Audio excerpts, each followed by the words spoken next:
Hey, scholars. Today we are going to read this story, Over and Under the Pond. What is an ecosystem?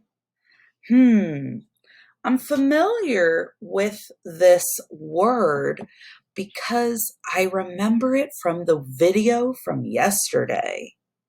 An ecosystem is made up of all living and non-living things in an area that rely on each other. This book is going to be teaching us about things that live over and under the pond. While we are reading, I want you to listen for the phrase under the pond and over the pond.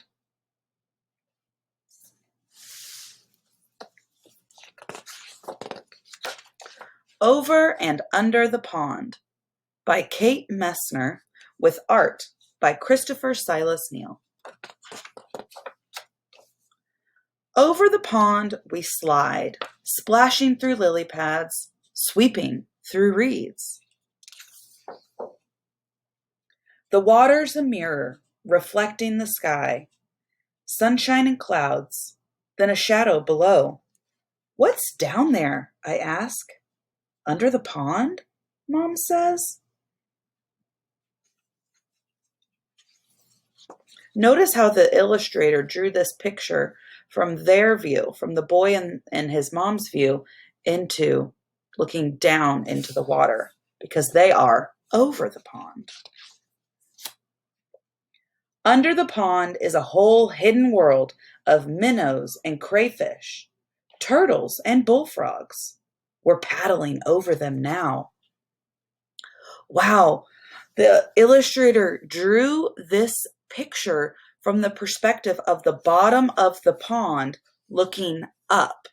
They are showing us that there are many things happening underneath the pond.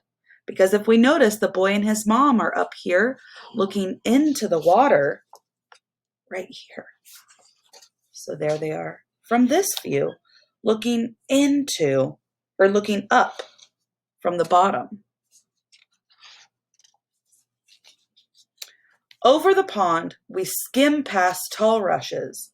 Whirligig beetles loop and twirl, skaters on a warm summer surface.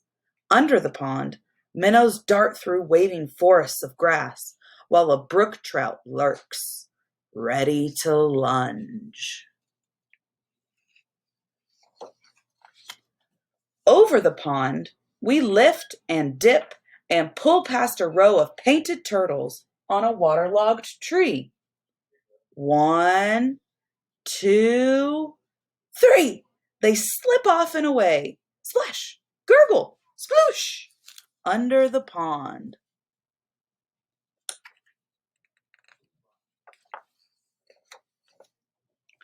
Over the pond, cattails rustle and shush in the wind. Listen close. Kukleri!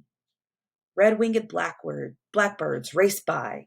One has grass for her nest.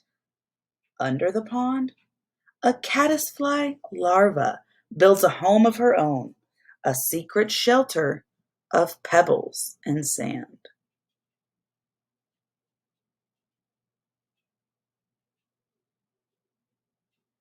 What do you notice about the word kukleri?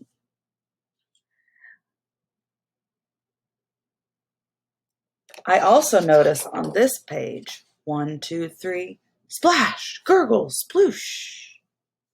We hear the sounds of the turtles splashing in the water and the birds flying overhead. I like how the author put these sounds in here in word form to really help me paint a picture of this ecosystem. Over the pond, the shadows of trees lean out from the shore. We coast under a low-hanging branch. A moose looks up with a mouthful of water lilies. We've interrupted his lunch.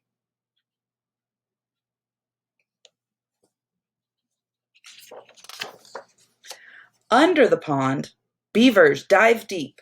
They pump with powerful tails and rise to the surface with delectable roots from the mud. What did we learn about this animal? Does he live over the pond or under the pond? If you said both, you're right. He lives over the pond and under the pond. I'm curious to know, how is the author organizing this text? Let's flip back a few pages to see. Over the pond we slide. Under the pond is a whole hidden world. Over the pond we skim past tall rushes. Under the pond, minnows dart through. Over the pond, we learned about the turtles. Over the pond, we learned about the birds. Under the pond, we learned about the pebbles and the sand. Over the pond, we read about the shadows and the moose that's snacking on his lunch. So the author is showing us things that live, animals that live over the pond, and also things that live under the pond. Let's keep reading. Under the pond, beavers dive deep. They pump with powerful tails and rise to surface with delectable roots from the mud. Over the pond, the wind gives us a push and stirs the light dappled leaves on shore. There, on a branch, a new goldfinch teeters, finally ready to fly. Under the pond, tadpoles are changing, learning to hop. They're losing tails, growing legs, growing up. It's like the life cycle of a frog. We learned about that in science. Over the pond, there at the shore, tall and silent and still, a great blue heron stares down into the deep. It tenses, takes one long-legged step, and strikes. It catches a wiggling quicksilver minnow from where it was hiding under the pond. Look how this animal lives over the pond, but then feeds off of animals that live under the pond. This is a great example of our ecosystem in play. What does the author do here to keep the reader visualizing? What did she do with her word choice?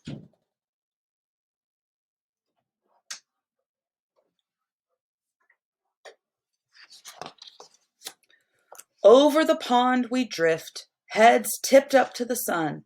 A woodpecker clings to a teetering pine, digging for ants.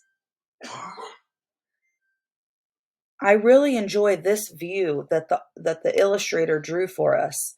This is from the view of the top of a tree, looking down onto the pond, and there is the boy and his mother in their boat. Under the pond, an otter claws for freshwater mussels. Over the pond, a sleepy dragonfly lands for a rest. His spindly legs tickle my knee.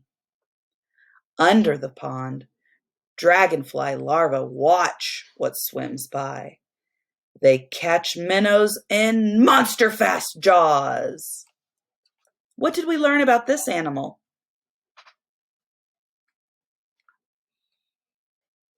A dragonfly lives over the pond, while dragonfly larva lives under the pond.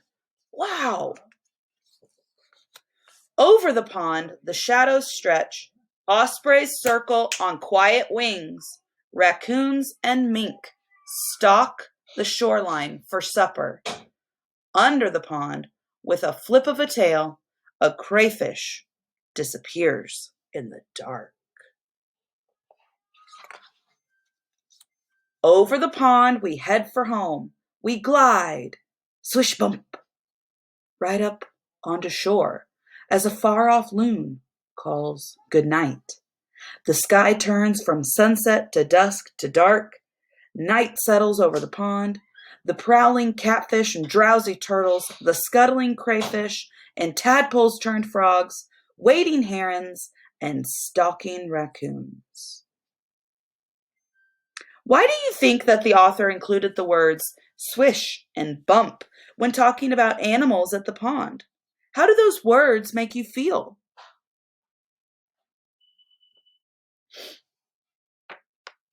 Swish bump was talking about how the boat guided on to shore.